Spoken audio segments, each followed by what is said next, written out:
L'écoute Sichot Relekiyot Gimel, deuxième Sicha sur Nassau. À la fin de la paracha, il y a un passage qui dit comme ça. Ubevo Moshe et Daberito.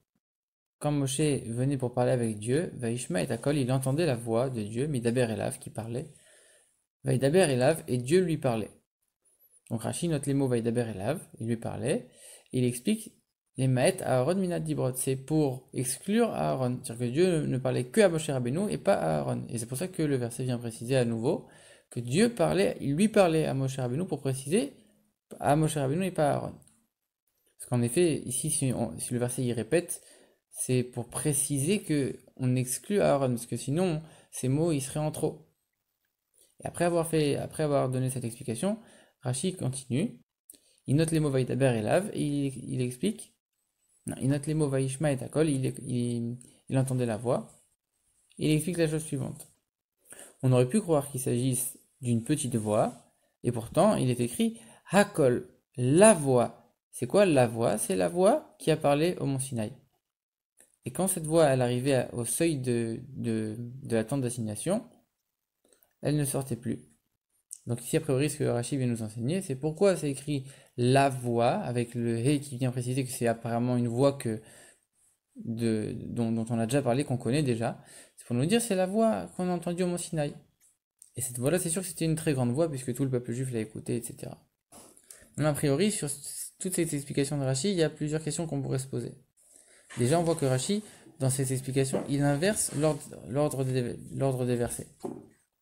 C'est-à-dire que dans le passage, d'abord, on parle de Moshe Rabbeinu qui entend la voix, Vaishma et Akol, et après, le verset répète, Vaïdaber Elav, Dieu lui parlait. Et pourtant, Rashi, il inverse ses explications. D'abord, il explique Vaïdaber Elav, et après, il explique Vaishma et Akol. Pourquoi Rashi, il inverse l'ordre des versets?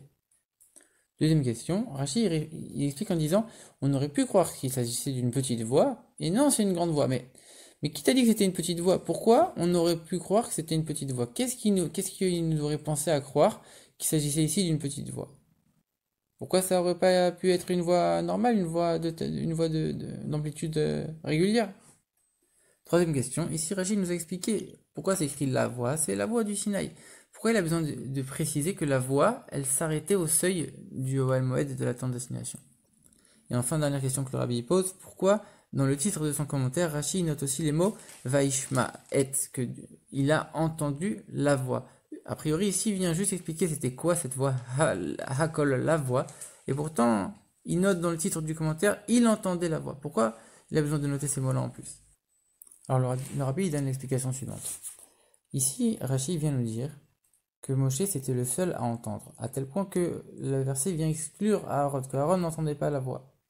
C'est-à-dire que même en se trouvant dans le Ohel Moed, Aaron n'entendait quand même pas la voix. Alors, a priori, on pourrait se poser la question, comment ça se fait que même si Aaron était présent, il n'entendait pas la voix? Alors, on pourrait penser, en vérité, c'était une voix qui était basse. Et comme Moshe Rabbeinu, apparemment, il avait une ouïe plus développée que son frère, alors lui, il pouvait entendre et Aaron ne pouvait pas entendre, parce que c'était une voix qui était basse. En vérité, c'est pour ça que Rashi vient en disant, on aurait cru qu'il s'agissait ici d'une voix basse, et pourtant on vient t'expliquer non. C'est la voix qui a parlé sur le mont Sinaï, donc une voix très forte.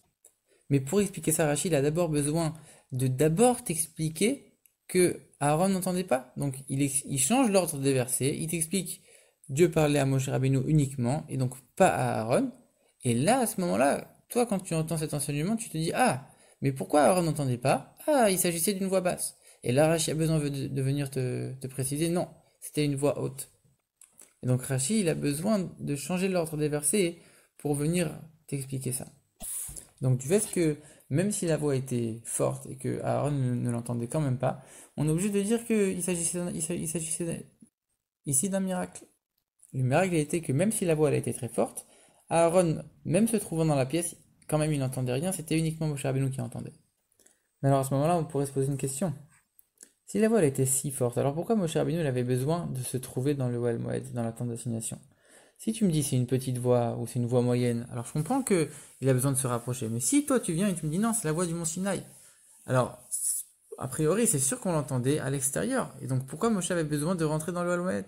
Alors comme on l'a dit, il y avait le miracle qui consistait à faire en sorte qu'il y avait que Moshe Rabbeinu qui entendait. Mais même si lui c'était le seul à entendre, pourquoi il avait besoin forcément de se trouver à l'intérieur du Ohel Moed? puisqu'il s'agissait d'une voix très forte. Et c'est pour répondre à cette question que Rashi rajoute sa précision en disant la voix s'arrêtait au seuil du Ohel Moed. Donc ça veut dire que Moshe Rabbeinu il était forcé de rentrer à l'intérieur. Donc a priori il y avait deux miracles ici. Le premier miracle consistait à faire en sorte que uniquement Moshe Rabbeinu il puisse entendre et les autres non. Et le deuxième miracle consistait à faire en sorte que même si la voix était très forte, elle s'arrêtait complètement en dehors du Ohel Moed. Et quand on regarde la profondeur de l'enseignement de Rashi, on pourrait se poser la question, mais finalement, pourquoi Dieu il avait besoin de faire ce miracle-là? D'arrêter cette voix qui était tellement forte qu'il aurait dû sortir du Ohel Moed et de l'arrêter au seuil du Ohel Moed pour pas qu'elle sorte. C'était quoi le rôle de ce miracle? Pourquoi Dieu il faisait comme ça? Alors comme on l'a dit, cette voix elle était aussi forte que la voix qui était entendue sur le mont Sinaï.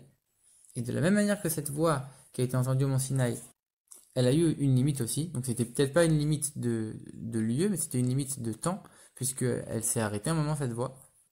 Alors de la même manière ici, cette voix elle a eu une limite matérielle, c'était le seuil du Ohel Moed. Et la raison elle est claire, pourquoi la voix de Dieu elle s'est arrêtée au mont Sinaï? Parce que si la voix de Dieu continuait sans cesse à être entendue dans le monde, alors il n'y aurait plus du tout de libre arbitre. L'homme qui entendrait constamment les commandements de Dieu, alors il n'aurait aucune possibilité de fauter. Et c'est la même idée avec cette voix-là qui ne sortait pas du Ohel Moed, pour laisser un libre arbitre à l'homme et ne pas entendre constamment la voix de Dieu. Parce que justement, Dieu, il a envie de faire de ce monde-là une demeure pour lui, que même le monde matériel, il va reconnaître sa grandeur, il va faire résider sa lumière à l'intérieur.